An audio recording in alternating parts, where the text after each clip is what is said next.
Thou Art the Man, by Mary Elizabeth Braddon.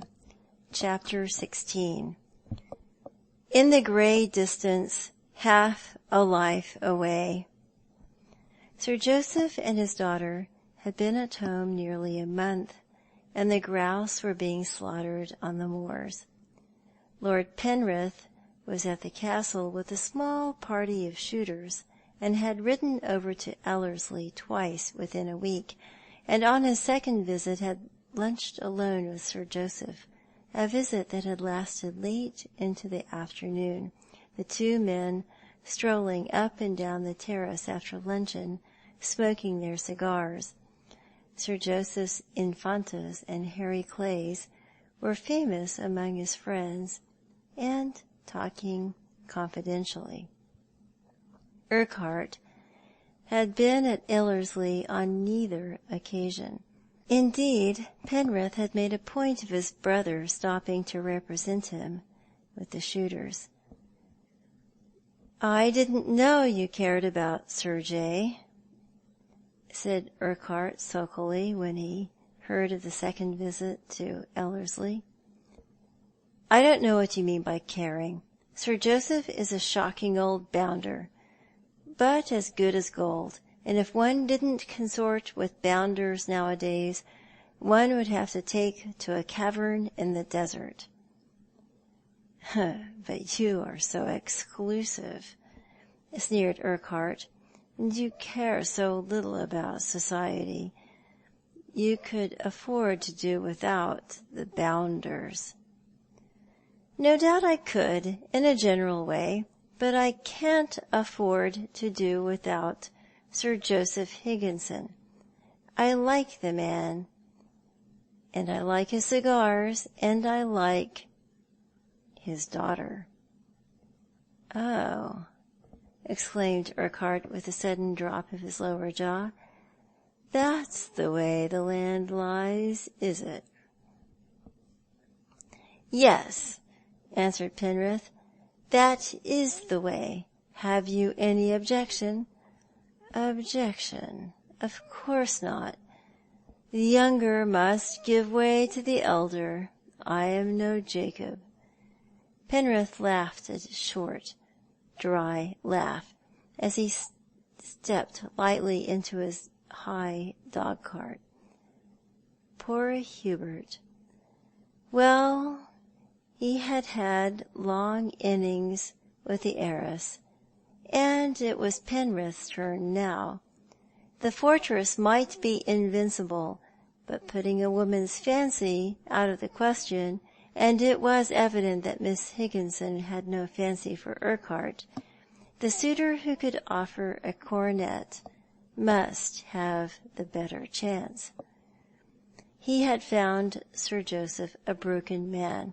It was less than a year since they had met, and it seemed to him that 10 years of an ordinary lifetime could have made no more marked alteration in the old man's appearance and physique.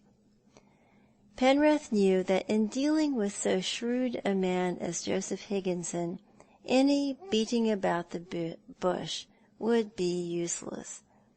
He had not finished his first cigar on this second visit before he came to the point and offered himself as a suitor for Miss Higginson. "My title is one of the oldest in the north of England," he said. "I won't say anything about my estate, for as the bulk of my property is near your own, I dare say you know its value as well as I do. I have suffered, as most people have suffered, from the fall in rents, but not to such an extent as some landowners. I don't pretend by any means to be a rich man, but the Penrith property is a fine property, and only needs the outlay of a few thousands here and there in restoration and improvement. Houses, gardens, parks have gone to seed for the want of ready cash. My house in Berkeley Square, for instance, a house in a walled garden, one of the few old-world houses left in London. My wife might make a very pretty figure in the world if she had a fortune of her own, and still more if she were young and beautiful, as your daughter is. She might be a leading light among the very best." Sir Joseph's wan face brightened. He did not love Lord Penrith. That hard Urquhart manner had always repelled him. But so far as he knew, Penrith was a man of reputable character.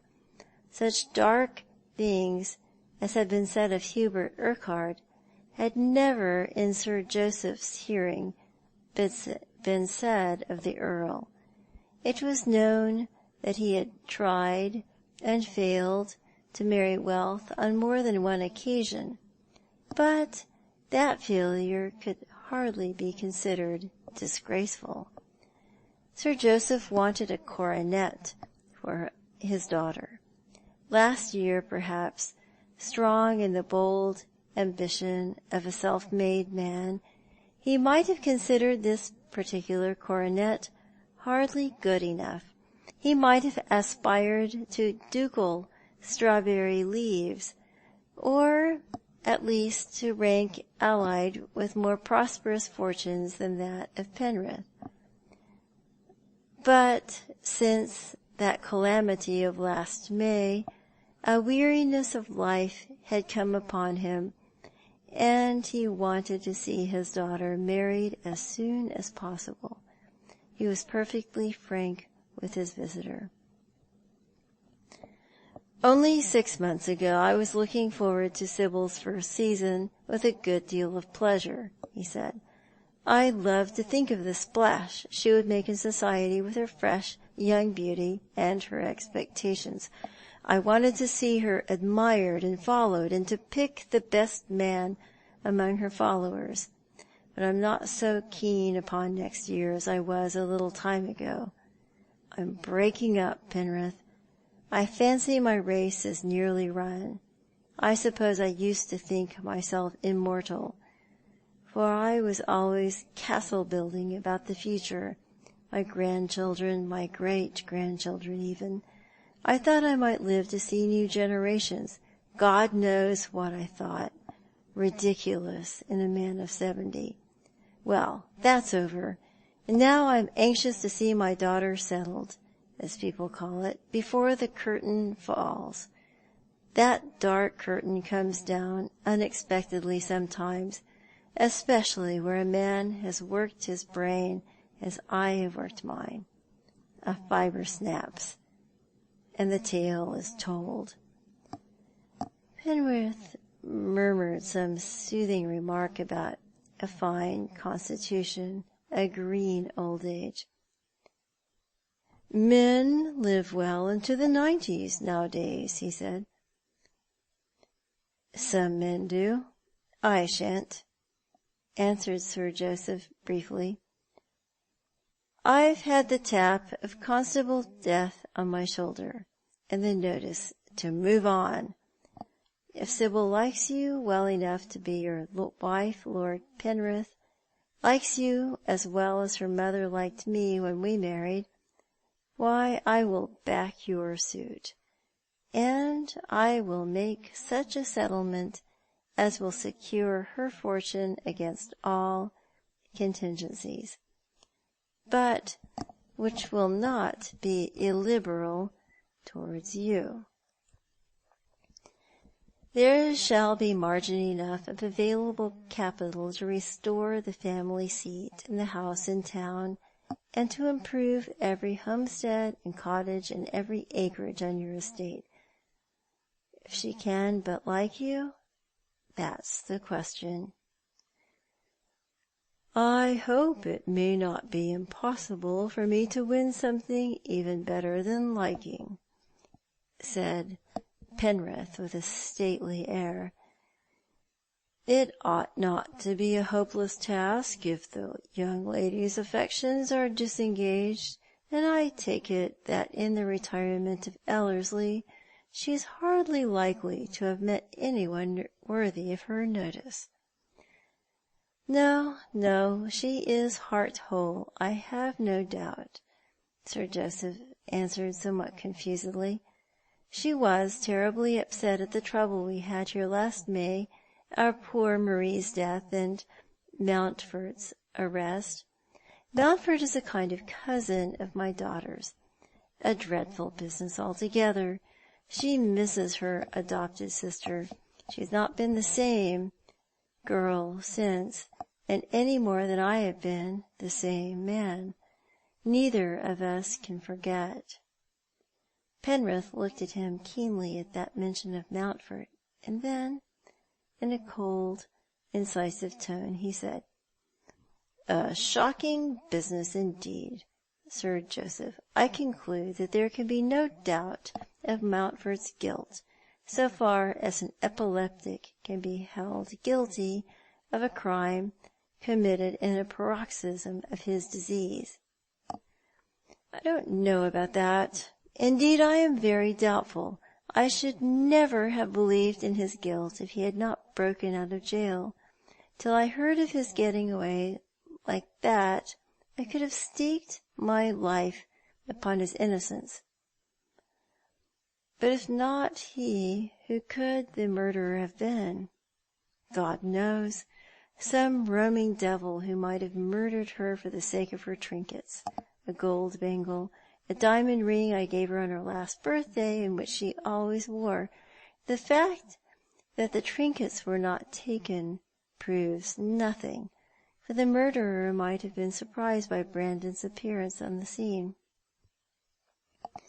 They told me he was kneeling by the body, taken red-handed. Anyone who came accidentally upon the spot and touched my poor girl's blood-soaked gown, as I believe Braddon did, would have been red-handed as he was. That proves nothing. The only suspicious circumstance to my mind is his running away.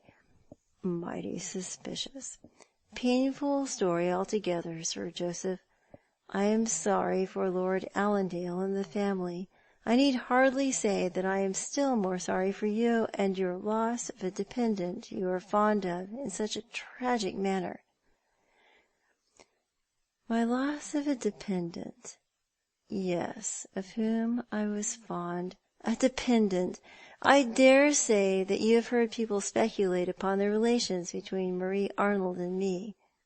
Penrith shrugged his shoulders in languid assent. People will talk, he said.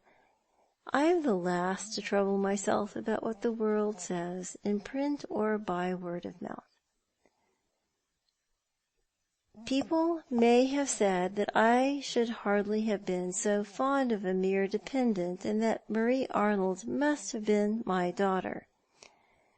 Ah, that is the kind of thing people always say.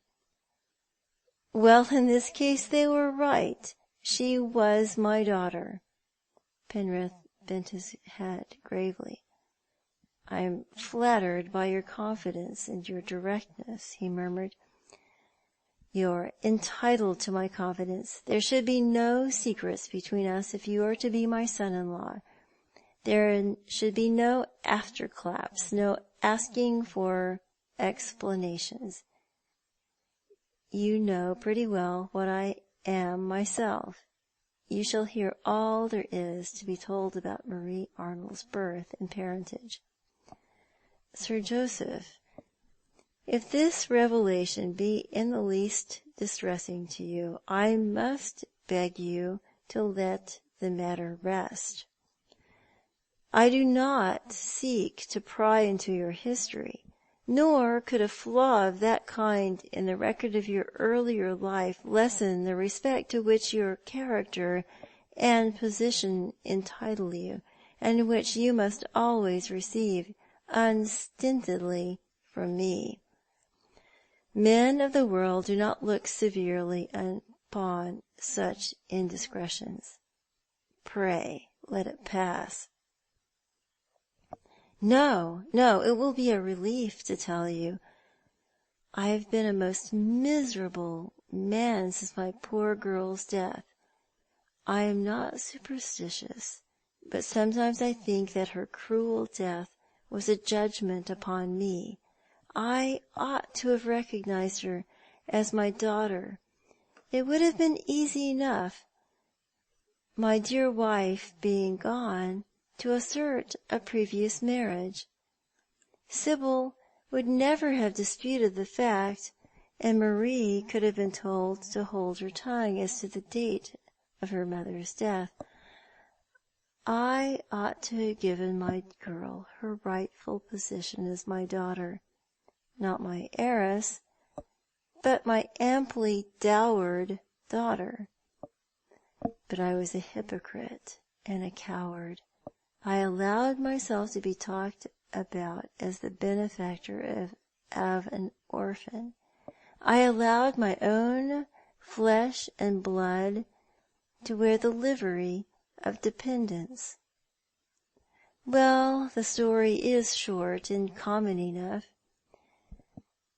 There was a pause, and Sir Joseph walked the length of the terrace in silence, lighted a cigar, smoked a few whiffs, and tossed it away impatiently. Arnold was an Englishman who had worked in northern France for a good many years, and had married a French wife. She was from the south, a lovely creature, and had been married for only a year when her husband came to me as an overseer of ironworks, which I had taken over from a bankrupt company. There had been folly, ignorance, neglect, and dishonesty. Everything was in confusion, and Arnold, who knew the district and the men, and who was half a Frenchman by long habit, was very useful to me. He was a man of remarkable talent, and had been able to hold his own in various employments, but was a drunkard, and before he had been in my service 3 months, I was told that he beat his pretty young wife, and I was asked to interfere for her protection. Well, I called at their lodging, saw the wife, lectured the husband, held out hopes of promotion, and promised to do my very best for him if he would only keep away from the brandy shop. He, on his part, promised amendment and was very plausible, and praised the virtues of his wife. And naturally broke his promise before long, put in Penrith, whose languid air suggested he was listening rather out of politeness than from any warm interest in the story. Yes, he went from bad to worse.